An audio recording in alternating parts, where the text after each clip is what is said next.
Vous savez, le président Laurent Gbagbo a dit un jour, quand un homme marche, il laisse des traces. Mais quand un peuple marche, avance, il marque l'histoire.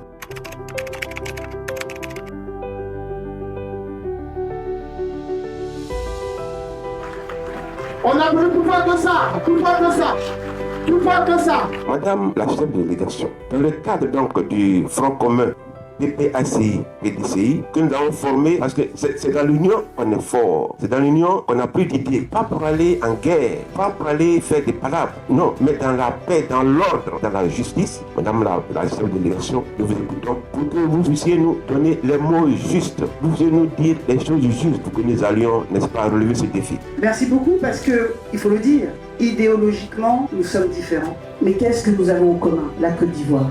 Quand on voit notre jeunesse qui fuit l'émergence tant vantée par le régime RHDP, qui est prête à se tuer en traversant la Méditerranée pour rejoindre l'Europe.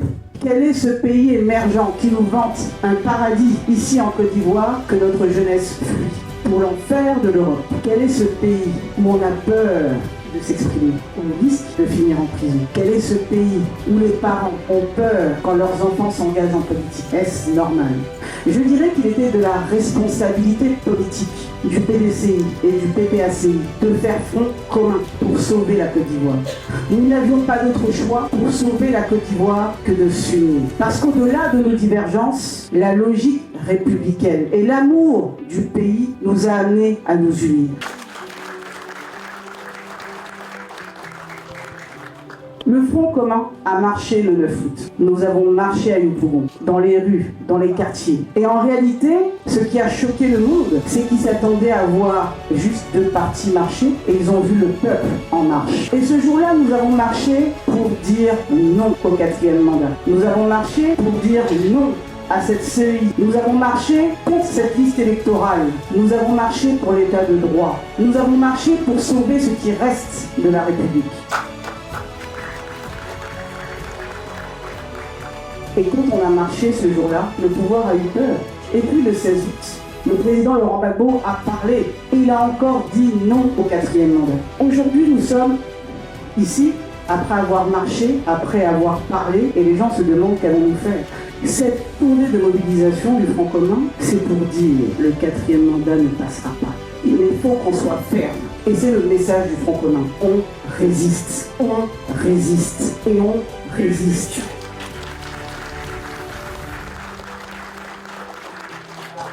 On résiste parce que la Constitution, la loi fondamentale de ce pays, c'est ce qui est censé garantir nos droits, le vivre ensemble, mais également la démocratie. On ne peut pas permettre à un régime de confisquer le pouvoir, au-delà de l'alternance. Parce que l'alternance se fait par voie démocratique via les élections. Mais lorsqu'on exclut les leaders de l'opposition des élections et qu'on prétend à l'aide des élections libres, démocratiques et apaisées, on se moque du peuple.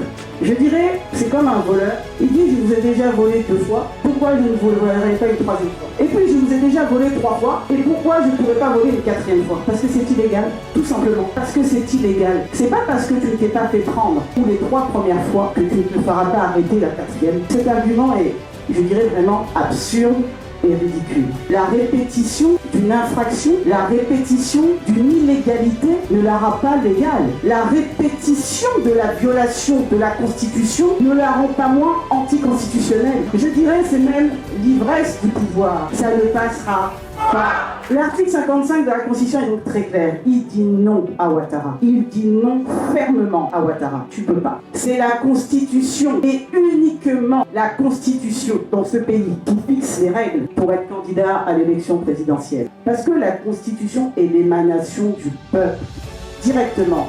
Le préambule de la Constitution commence par quel mot? Nous, le peuple de Côte d'Ivoire. Parce que la Constitution, c'est le peuple. C'est la volonté du peuple. Mais je les mets au défi. Je les mets au défi de me sortir un seul article de la Constitution qui fixe comme condition d'être inscrit sur une liste électorale. Je les mets au défi. Nulle part dans la Constitution, il est indiqué qu'il faut être électeur avant d'être candidat. Nulle part. Vous avez M. Alassane Ouattara, président du RHDP, qui prend une ordonnance qu'il appelle code électoral. Et c'est dans ça qu'il dit « il faut que tu sois inscrit sur une liste électorale, il faut que tu sois électeur avant d'être candidat ». Mais M. Alassane Ouattara n'est rien devant la Constitution. M. Alassane Ouattara n'est rien devant le peuple de Côte d'Ivoire. À chacun sa place.